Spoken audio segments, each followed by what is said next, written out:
Welcome back everyone, welcome to civil services study.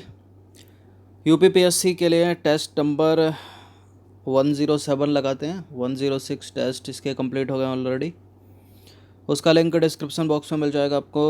तो चलिए start करते हैं। आज हो गई है 26 जून 2020।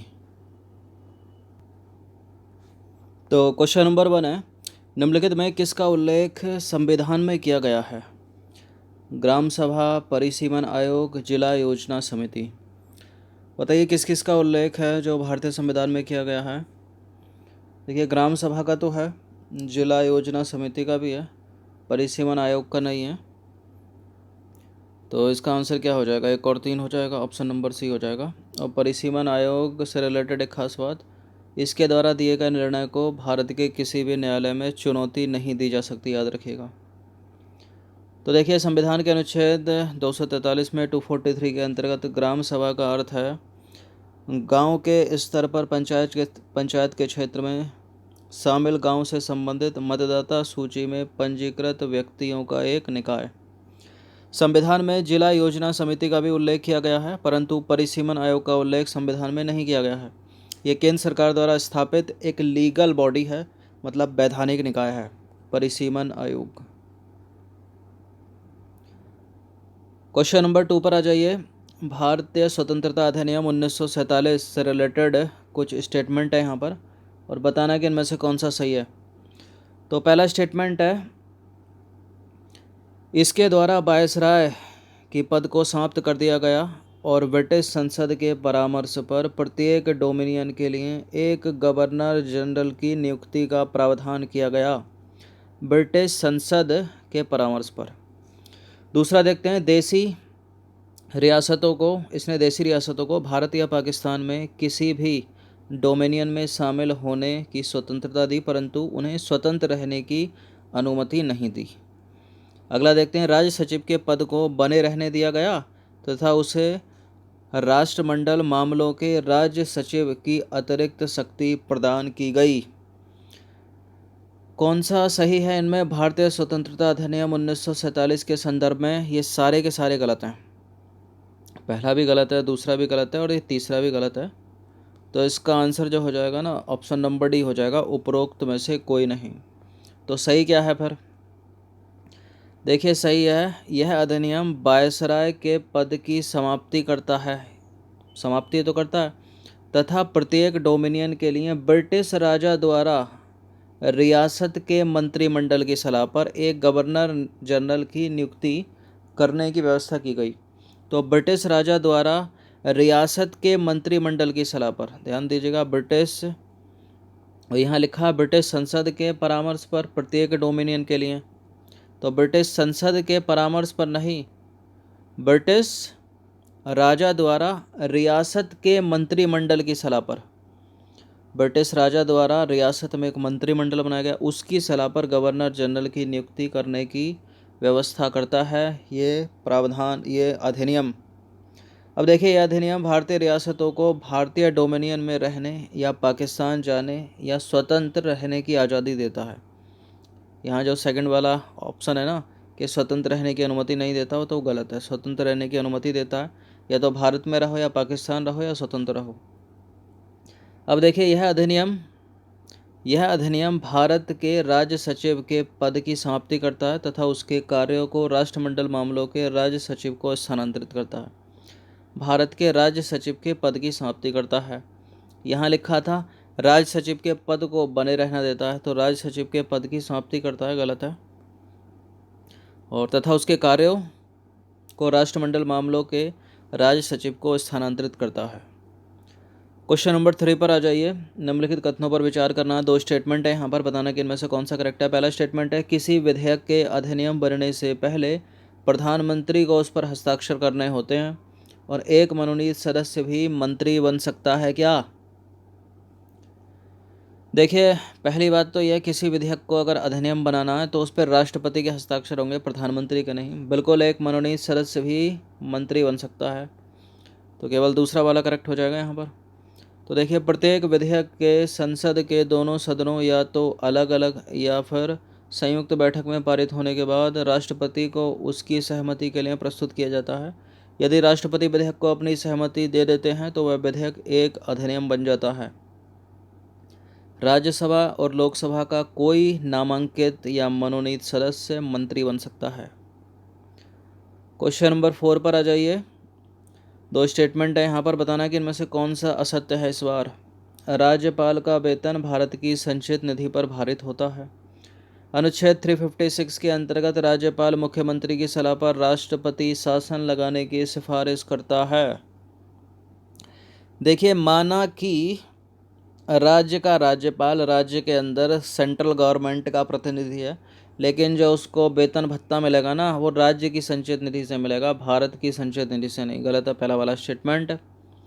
और दूसरा वाला भी गलत है, क्योंकि मुख्यमंत्री की सलाह पर राज्य के राज्यपाल की नियुक्ति थोड़ी होती है,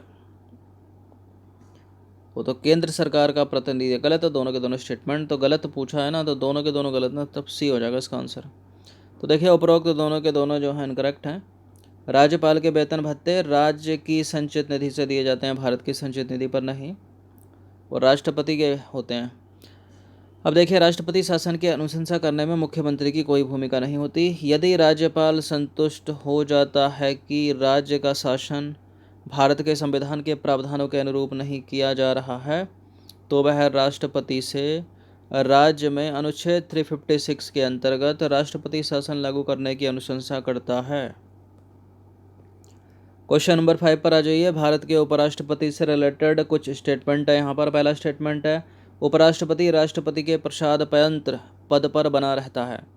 यदि उपराष्ट्रपति का पद उसके त्यागपत्र, निष्कासन या मृत्यु या किन्हीं अन्य कारणों से रिक्त होता है, यानी खाली होता है, तो पद रिक्ति की तिथि से 6 महीने की अवधि के भीतर निर्वाचन हो जाना चाहिए। बताइए कौन सा करेक्ट है।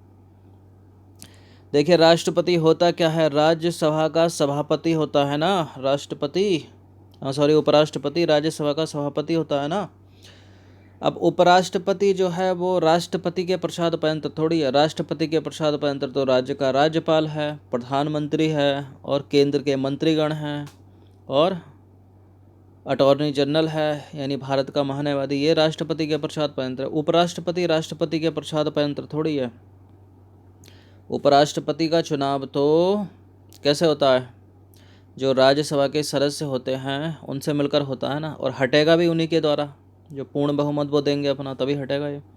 अब इसका पद यदि खाली हो जाता है, रिक्त हो जाता है, रिक्त किसी भी कारण हो सकता है, इसको निष्कासित कर दिया जाए मृत्यु के द्वारा, किसी अन्य कारणों के द्वारा, तो इसके पद की रिक्ति तुरंत की जाती है। 6 महीने का टाइम तो बहुत हो गया। गलत है दोनों के दोनों स्टेटमेंट।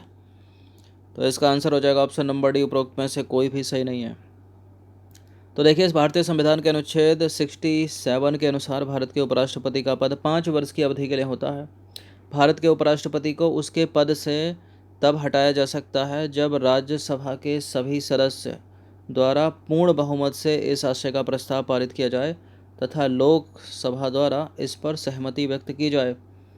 अनुच्छेद 68 का क्लॉज 2 के अनुसार मृत्यु के कारण, त्यागपत्र के कारण, या इसको निष्कासित करने के कारण, या किसी अन्य कारण से यह पद खाली होता है, उपराष्ट्रपति का पद खाली होता है, तो उसको तत्काल भरा जाएगा तथा इस पद को भरने के लिए निर्वाचित सदस्य अनुच्छेद 68 के प्रावधानों के अधीन होगा और वह पद ग्रहण करने की तारीख से 5 वर्ष की अवधि तक पद पर बना रहेगा। क्वेश्चन नंबर 6 पर आ जाइए। निम्नलिखित कथनों पर विचार करना है। पहला स्टेटमेंट में क्या लिखा है, भारत के महान्यायवादी के पास वही योग्यताएं होनी चाहिए जो लोकसभा का सदस्य बनने के लिए होती हैं। उसे उसी रीति से हटाया जा सकता है। उसे किसे, भारत के महान्यायवादी को, जिस रीति से सर्वोच्च न्यायालय के न्यायाधीश को हटाया जाता है। देखिए, चूंकि भारत का महान्यायवादी राष्ट्रपति के प्रसादपर्यंत है, तो सर्वोच्च न्यायालय वाली रीति तो लगेगी नहीं। यहाँ पर गलत है स्टेटमेंट। वित्त आयोग का होता तब उसे वित्त आयोग के अध्यक्ष को ऐसे ही हटाएंगे जैसे सुप्रीम कोर्ट के जज को हटाते हैं, और इसके अलावा सीएजी होता तब भी वो ऐसे ही हटता। ये नहीं हटेगा तो प्रसादपर्यंत, इनको ऐसे ही हटा देते हैं, सरकार बदलने पर हट जाते हैं अधिकतर। तो ये भारत के महान्यायवादी के पास वही योग्यताएं होनी चाहिए जो सुप्रीम कोर्ट के जज के पास होती हैं। सुप्रीम कोर्ट के जज के पास होती हैं, वही योग्यताएं होनी चाहिए। असत्य कौन सा है, दोनों के दोनों गलत हैं, क्योंकि ये क्या है, एक कानूनी सलाहकार है ना, भारत सरकार को कानूनी विषयों पर सलाह देता है, या कोई सेंट्रल गवर्नमेंट का केस आता है तभी उसका केस लड़ता है। तो दोनों के दोनों गलत हैं यहाँ पर। भारत के संविधान के अनुच्छेद 76 के अनुसार राष्ट्रपति उच्चतम न्यायालय का न्यायाधीश नियुक्त होने के लिए नियुक्ति होने के लिए योग्य किसी व्यक्ति को भारत का महान्यायवादी नियुक्त करते हैं। अब देखिए, महान्यायवादी के पद के कार्यकाल को भारतीय संविधान द्वारा निर्धारित नहीं किया गया है। संविधान में उसे हटाने के लिए प्रक्रिया और आधार जो है उल्लेख नहीं है। महान्यायवादी राष्ट्रपति के प्रसादापंत पद धारण करता है। क्वेश्चन नंबर 7 पर आ जाइए। यह प्रश्न मैंने पूछा था मेरे पर आपसे, निम्नलिखित में से कौन संघ की कार्यपालिका का अंग है? भारत का राष्ट्रपति, राज्यों का राज्यपाल और भारत का महान्यायवादी। देखिए, भारत के राष्ट्रपति तो हैं संघ की कार्यपालिका के अंग, और कौन से होते हैं? प्रधानमंत्री हैं, केंद्र के मंत्रीगण हैं। राज्य का राज्यपाल कार्यपालिका का अंग नहीं है, और भारत का महान्यायवादी भी कार्यपालिका का अंग है संघ की। तो 1 और 3 करेक्ट हो जाएगा। यहाँ पर आंसर हो जाएगा ऑप्शन नंबर सी। तो देखिए, भारतीय संघ की कार्यपालिका में शामिल होते हैं भारत के राष्ट्रपति, उपराष्ट्रपति, प्रधानमंत्री, मंत्रिपरिषद और भारत का महान्यायवादी। ये मोस्ट इम्पोर्टेंट प्रश्न है, पहले भी पूछा जा चुका है कि कौन कौन इसमें शामिल होता है, इसको याद रखिएगा। चलिए आ जाइए अब क्वेश्चन नंबर 8 पर। निम्नलिखित में से कौन अपनी रिपोर्ट राष्ट्रपति को सौंपते हैं? भारत का नियंत्रक एवं महालेखा परीक्षक, राष्ट्रीय अनुसूचित जाति आयोग, भाषाई अल्पसंख्यकों के लिए विशेष अधिकारी और भारत का प्रतिस्पर्धा आयोग।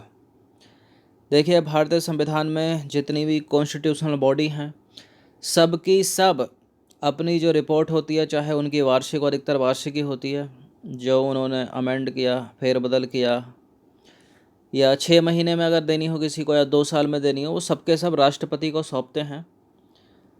और राष्ट्रपति उसको संसद के समक्ष प्रस्तुत करते हैं। तो ये ऊपर के तीनों तो कॉन्स्टिट्यूशनल बॉडी हो गई। भारत का नियंत्रक एवं महालेखा परीक्षक, राष्ट्रीय अनुसूचित जाति आयोग, भाषाई अल्पसंख्यकों के लिए विशेष अधिकारी, ये तीनों के तीनों अपनी रिपोर्ट जो है राष्ट्रपति को सौंपते हैं। राष्ट्रपति उसको संसद के समक्ष प्रस्तुत करते हैं। इसके अलावा वित्त आयोग हो गया, यूपीएससी, सिविल सेवा हो गया, सबके सब राष्ट्रपति को सौंपेंगे। राष्ट्रपति उनको संसद के समक्ष प्रस्तुत करेंगे। भारत का प्रतिस्पर्धा आयोग के लिए कोई बाउंडेशन नहीं है कि वो अपनी रिपोर्ट राष्ट्रपति को प्रस्तुत करे। तो 1 2 3 इसका आंसर हो जाएगा ऑप्शन नंबर बी। तो देखिए, भारत का नियंत्रक एवं महालेखा परीक्षक हो गया राष्ट्रीय अनुसूचित जाति आयोग या जनजाति आयोग या भाषाई अल्पसंख्यकों के लिए विशेष अधिकारी अपनी रिपोर्ट जो है राष्ट्रपति को सौंपते हैं। भारतीय प्रतिस्पर्धा आयोग को कोई बाध्यता नहीं है कि वह अपनी रिपोर्ट राष्ट्रपति को प्रस्तुत करे। इसके ऊपर हम चर्चा कर चुके हैं कल ही। मोस्ट इम्पोर्टेंट है, भारतीय प्रतिस्पर्धा आयोग कार्य क्या है, इसके ऊपर 10 और प्रश्न बनाए होंगे कम से कम। क्वेश्चन नंबर 9 पर आ जाइए। लोक उपक्रम समिति से रिलेटेड कुछ स्टेटमेंट है यहाँ पर। देखिए, इसमें 30 तरह से होते हैं, सभी के सभी लोकसभा के होते हैं। इसका कार्य लोक उपक्रम पर भारत के नियंत्रक एवं महालेखा परीक्षक के प्रतिवेदन की जांच करना। देखिए, लोक उपक्रम समिति में तो 22 होते हैं ना, 15 + 7 15 होते हैं लोकसभा के, 7 होते हैं राज्यसभा के। 30 सदस्य तो प्राक्कलन समिति में होते हैं। गलत है पहला वाला स्टेटमेंट। तो देखिए, लोक उपक्रम समिति में होते हैं 22 सदस्य, 15 होते हैं लोकसभा के, 7 होते हैं राज्यसभा के। और इसका कार्य लोक उपक्रमों पर भारत के नियंत्रक एवं महालेखा परीक्षक के प्रतिवेदनों की जांच करना है। क्वेश्चन नंबर 9 पर आ जाइए। लोकसभा स्पीकर से रिलेटेड। लोकसभा स्पीकर निम्नलिखित में से किस समिति का पदेन सभापति होता है? लोकसभा अध्यक्ष किस समिति का पदेन सभापति होता है? कार्य मंत्रणा समिति लोकसभा की, नियम समिति लोकसभा की, विशेष अधिकार समिति लोकसभा की। तो कार्य मंत्रणा समिति का तो होता है, नियम समिति का भी होता है, विशेष अधिकारी समिति का नहीं होता है। तो इसका आंसर हो जाएगा ऑप्शन नंबर बी। तो देखिए, विशेष अधिकार समिति में 15 सदस्य होते हैं जिन्हें स्पीकर द्वारा मनोनीत किया जाता है। अब स्पीकर ही द्वारा मनोनीत किया जाता तो खुद तो होगा नहीं वो, इसमें स्पीकर जो है शामिल नहीं होता। कार्य मंत्रणा समिति जो है, कार्य मंत्रणा समिति तथा नियम समिति में लोकसभा अध्यक्ष शामिल होते हैं और यह उसके पदेन अध्यक्ष भी होते हैं। अब आ जाइए क्वेश्चन नंबर 11 पर। पहला स्टेटमेंट कह रहा है कि अनुच्छेद 323 के का यह प्रावधान करता है कि अधिकरणों का गठन केवल संसद द्वारा किया जा सकता है, जबकि अनुच्छेद 323 का ख यानी बी स्पष्ट करता है कि अधिकरण को संसद एवं राज्य का विधानमंडल दोनों बना सकते हैं। अच्छा, इस पर पहले भी चर्चा की जा चुकी है और ये इम्पोर्टेंट बताया था, इसको याद रखिएगा अवश्य ही। करेक्ट है पहला स्टेटमेंट। केंद्रीय प्रशासनिक अधिकरण का प्रारंभिक क्षेत्र अधिकार लोक सेवकों की नियुक्ति तथा सेवा संबंधी मामलों से संबंधित होता है। बिल्कुल ये करेक्ट है, दोनों के दोनों स्टेटमेंट, सी है इसका आंसर। क्वेश्चन नंबर 12 पर आ जाइए। सहकारी समिति के संदर्भ में निम्नलिखित कथनों पर विचार करना। यूपीएससी सिविल सेवा में प्रश्न पूछा जा चुका है इसके ऊपर हाल ही में। तो सहकारी समितियों के गठन का अधिकार एक मौलिक अधिकार है। इसी तरह से लाइन थी एक, स्वैच्छिक गठन के सिद्धांतों के आधार पर संसद सहकारी समितियों के निगमन, विनियमन और समाप्ति के लिए प्रावधान बना सकती है। स्वैच्छिक गठन के सिद्धांतों के आधार पर संसद थोड़ी बनाएगी, राज्य का विधानमंडल बनाएगा ना। तो उल्टा काट दिया गया, सेकंड वाला गलत हो जाएगा, पहला वाला करेक्ट हो जाएगा। इसका आंसर हो जाएगा ऑप्शन नंबर ए केवल। तो सहकारी समितियों के गठन के संबंध में स्वैच्छिक गठन, सदस्यों के लोकतांत्रिक नियंत्रण, सदस्यों की आर्थिक भागीदारी तथा स्वीकार्य कार्य प्रणाली के सिद्धांतों के आधार पर राज्य विधानमंडल, संसद नहीं, राज्य विधानमंडल सहकारी समितियों के गठन, नियमन एवं बंद करने संबंधी नियम बनाएगा। क्वेश्चन नंबर 13 पर आ जाइए। समापन प्रस्ताव एक ऐसा प्रस्ताव है जो सदन के समक्ष किसी मुद्दे पर बहस को छोटा करने के लिए प्रस्तावित किया जाता है। समापन प्रस्ताव 4 प्रकार के होते हैं, निम्नलिखित में से कौन सा उसमें शामिल नहीं है? कंगारू क्लोजर, गिलोटिन क्लोजर और बाई कंपार्टमेंट क्लोजर और स्थगन समापन। देखिए, कंगारू क्लोजर है और बाई कंपार्टमेंट क्लोजर है, गिलोटिन का नाम सुना होगा क्लोजर है, स्थगन समापन नहीं है, तो डी वाला नहीं होगा यहाँ पर। तो देखिए, स्थगन समापन प्रकार का कोई कटौती प्रस्ताव नहीं होता है। क्वेश्चन नंबर 14 पर आ जाइए। निम्नलिखित में से कौन सी संसद की न्यायिक शक्ति नहीं है? इनमें से कोई एक संसद की न्यायिक शक्ति नहीं है, कौन सी है वो? संसद राष्ट्रपति से नियंत्रक एवं महालेखा परीक्षक को हटाने की सिफारिश कर सकती है। संसद अपने विशेषाधिकार के हनन या अवमानना के लिए अपने सदस्यों या बाहरी लोगों को, यानी आप लोगों को भी दंडित कर सकती है अगर उसकी अवमानना करने जाते हो तो। संसद का उल्लंघन करने के लिए राष्ट्रपति के विरुद्ध महाभियोग ला सकती है संसद। उच्चतम न्यायालय और उच्च न्यायालय यानी सुप्रीम कोर्ट और हाई कोर्ट के संगठन और उसके क्षेत्राधिकार को विनियमित कर सकती है तथा 2 या 2 से अधिक राज्यों के लिए एक संयुक्त उच्च न्यायालय का गठन कर सकती है, यानी उत्तर प्रदेश और उत्तराखंड का मिलाकर एक जॉइंट हाई कोर्ट बना देना। देखिए, संसद की शक्ति जो है ना, यहाँ पर ये डी वाली है, संसद की न्यायिक शक्ति की बात हो रही है। तो राष्ट्रपति से नियंत्रक एवं महालेखा परीक्षक को हटाने की सिफारिश कर सकती है, संसद की न्यायिक शक्ति है। अपनी अवमानना करने के लिए अपने सदस्यों को या बाहरी लोगों को दंडित कर सकती है, न्यायिक शक्ति है उसकी। संविधान का उल्लंघन करने के लिए राष्ट्रपति के विरुद्ध महाभियोग ला सकती है, उसकी न्यायिक शक्ति है। लेकिन ये न्यायिक शक्ति नहीं है उसकी कि वो 2 स्टेट के हाई कोर्ट के लिए, 2 स्टेट के लिए एक जॉइंट हाई कोर्ट बना दे, या फिर सुप्रीम कोर्ट और हाई कोर्ट के संगठन और अधिकार क्षेत्र को विनियमित करे। तो देखिए, उच्चतम न्यायालय और उच्च न्यायालय के संगठन और अधिकार क्षेत्र को विनियमित करना, या 2 या 2 से अधिक राज्यों के लिए एक जॉइंट हाई कोर्ट या संयुक्त उच्च न्यायालय का गठन करना, यह संसद की न्यायिक शक्तियों में शामिल नहीं है।